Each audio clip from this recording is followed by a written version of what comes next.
నేటూరులో కొత్తగా ఇల్లు కడుతున్నారా? మంచి ఆఫీస్ కి క్లాస్ లుక్ రావాలా? క్లాస్ రాయల్ గ్రాండియర్ డోర్స్ కావాలంటే Petra steel doors and Windows కి కనెక్ట్ అయిపోండి.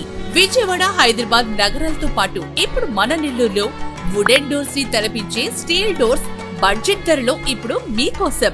సేఫ్టీలో నెంబర్ 1, సెక్యూరిటీలో నెంబర్ 1, అందుబాటు ధరలో ప్రీమియం మోడల్స్ కావాలన్నా 1 and only 1 Petra steels and windows always number 1.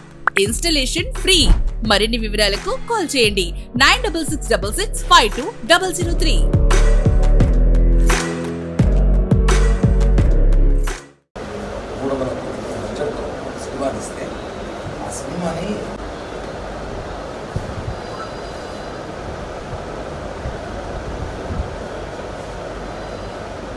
ఏదో ఇన్ని చేస్తాం కానీ మేము దాన్ని నీట్గానే సినిమా రిలీజ్ చేస్తాం. అద్భుతమైన కలెక్షన్ అయితే భారీ విజయం చూసుకుంటాం. కానీ ఇప్పుడు ఏం చేయాలి తెలియక ల్యాబ్స్లో సినిమాని రిలీజ్ చేస్తాం. ఈ iBomma movie rules iBomma 2 labs రెండింటిలో రిలీజ్ చేస్తారు. కంప్లైంట్ మెన్షన్ చేశారు.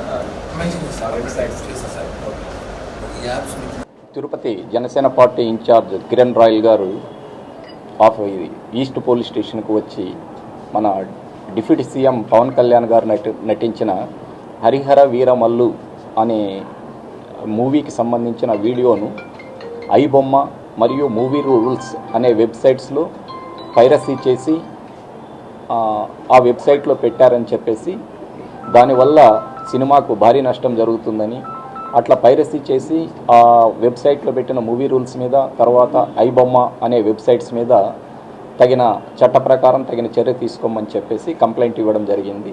ఆ కంప్లైంట్ మీద కేసు నమోదు చేసి తదుపరి చర్యలు తీసుకుంటాం.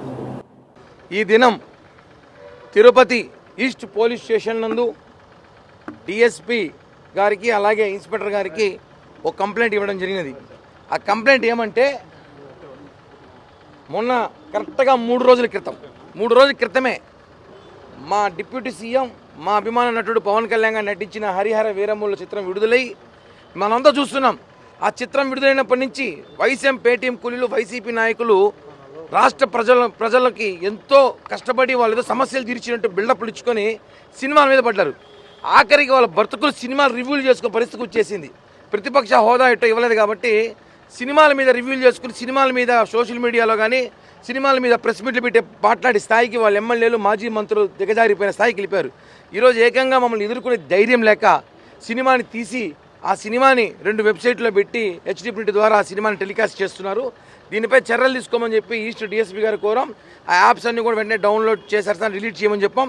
డిఎస్పీ గారు కూడా ఇందాక మాట్లాడుతూ వెంటనే దాని మీద ఏం యాక్ట్స్ ఉన్నాయో దాని మీద కాపీరైట్స్ కానివ్వండి, ఐటీ యాక్ట్ కానీ కేసులు కట్టి వెంటనే డిలీట్ చేస్తాం. అలాగే అది ఎవరైతే కుట్రదారులు ఉన్నారో వాళ్ళని కొంచెం విచారించి కూడా వాళ్ళ మీద కేసు నమోదు చేయండి. భవిష్యత్తులో సినీ పరిశ్రమను కాపాడాల్సిన బాధ్యత ఉంది. 100 కోట్లు పెట్టి సినిమాలు తీస్తే వీళ్ళు కాపీరైట్స్ చేయడము, అలాగే అభిమానుల మనోభావాలు చాలా దెబ్బతినే విధంగా ఇలా ప్రయత్నిస్తే కరెక్ట్ కాదు. భవిష్యత్తులో కూడా పవన్ కళ్యాణ్ గారి సినిమానే కాదు, భవిష్యత్తులో ఏ సినిమా అయినా సరే సినీ పరిశ్రమ కాపాడాల్సిన బాధ్యత ఉంది. కనీసం 2 నెలలకు కాపీరైట్స్ వస్తే పైరసీ వస్తుంది అనుకుంటాం అనుకోండి, 2 రోజులకి 3 రోజులకి వస్తే ఎలా ఉంటుందండి? ఎలా ఉంటుంది పరిస్థితి? చాలా దారుణం. ఇవన్నీ కూడా రాజకీయ కుట్ర కోణంలో జరిగిన భాగంగా ఉంది. వీళ్ళు ఎన్ని రాజకీయ కుట్ర చేసినా ఇంకా మా భాషలో చెప్పాలంటే ఇంకా వేరే విధంగా చెప్తాను, ఎన్ని చేసినా మా సినిమా కలెక్షన్లు ఆపలేరు. ఇప్పటికే సినిమా కలెక్షన్ సునామీలా దూసుకుపోతుంది. ఛాలెంజ్ చేస్తున్నా 500 కోట్ల సినిమా బడ్జెట్ దాటుతాము. కుటుంబ సమేతంగా అందరూ సినిమాలకు తండోపతండాలుగా క్యూ కడుతున్నారు. కాబట్టి ఈ సినిమా పైన ఏదైతే వీళ్ళు చేసిన ఈ సోషల్ మీడియా కానివ్వండి, లేకపోతే ఎవరైతే ఈ ఐబొమ్మ యాప్ కానివ్వండి, లేకపోతే ఇంకో యాప్ కానివ్వండి దీంట్లో పెట్టారో అవన్నీ కూడా డిలీట్ చేయాలని చెప్పి కూడా డిఎస్పీ గారికి కోరడం జరిగింది. వాళ్ళు సానుకూలంగా స్పందించి ఇమీడియట్లీ కేసు కట్టి విచారిస్తామని చెప్పారు.